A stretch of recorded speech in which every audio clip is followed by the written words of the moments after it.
Hello everyone, Captain again. Okay, so what I'm going to be trying to today is make a table.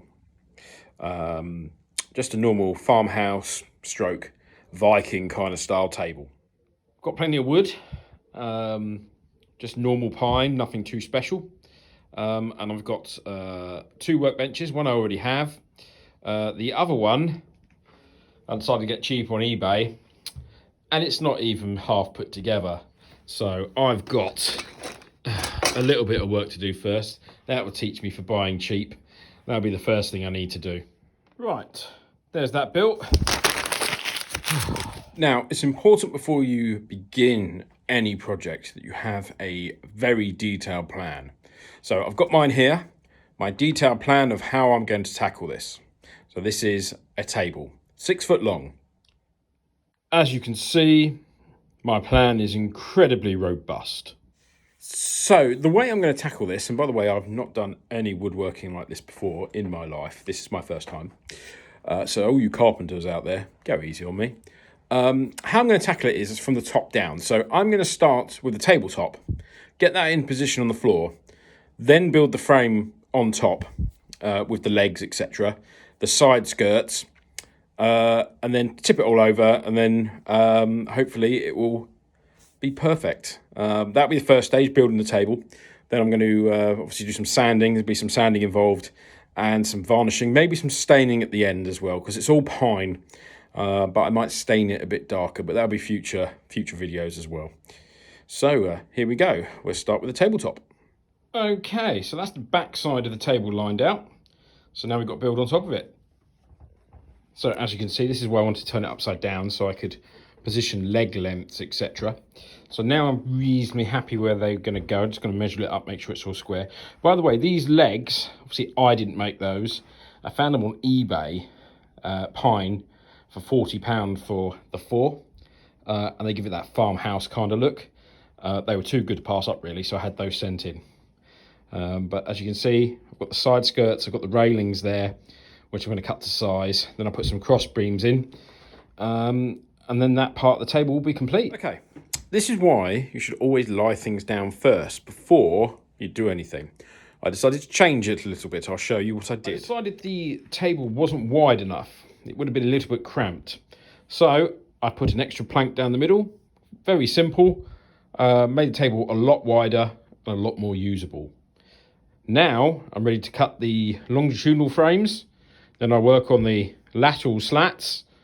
And then screw that all together with some wood glue. I'm using Gorilla Glue, just happens to have what I had lying around. And then I will screw the tabletop in place. And then it'll be sanding and varnishing later on. And remember everyone, when you're doing any kind of work involving power tools, always wear safety glasses. Just so happens they don't do safety glasses the way I need them. I look a lot better in these, so I'm going to wear these. That, and I haven't got any safety glasses, so I'm having to make do. But make sure you always wear safety glasses, and don't drink when you use power tools. You're not a captain.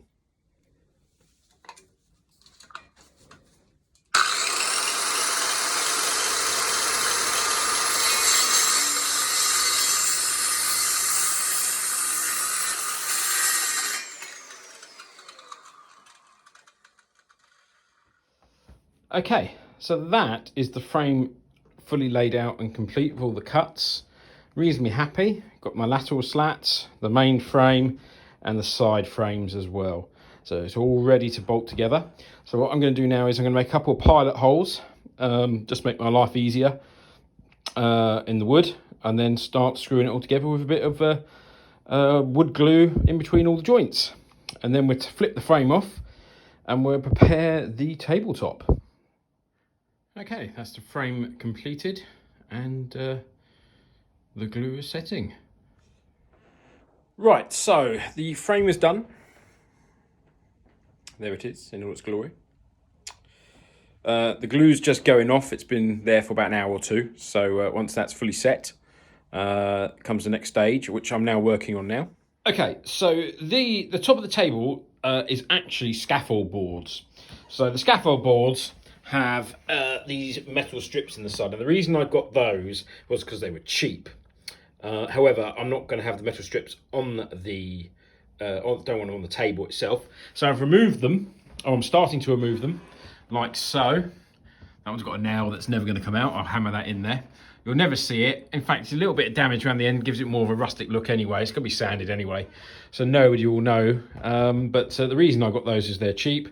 Yes, it's a little bit more work. You can get them without if you want to pay a few more quid at the moment. You know, I'm always a fan of saying you've got to work for something. So I've just got to get those pulled off. And then I shall put the wood back. We'll lower the frame on top, make some drawings of where the frame's touching, raise the frame back off, and then we're going to set the glue in there and the screws. So that will come next. Okay, she's all glued up. Now I've just got to lower the really heavy frame down onto the tabletop. Right, that's all the screws on. Now we'll turn it over and see what she looks like. Okay, this thing weighs an absolute ton. I may have to invoke some serious captain power to turn it over. Right, horse of a man later. Have a look. There you go. One table. I'll move some stuff out of the way, get a chair out. I haven't got the benches for it yet, but it needs a sand, but there we go. Well, that's it all done. Next stage will be sanding and varnishing. That'll come up in part 2. Get some new chairs, a bench seat and a pew for the other side. But that's the table done on this part. Turned out pretty well.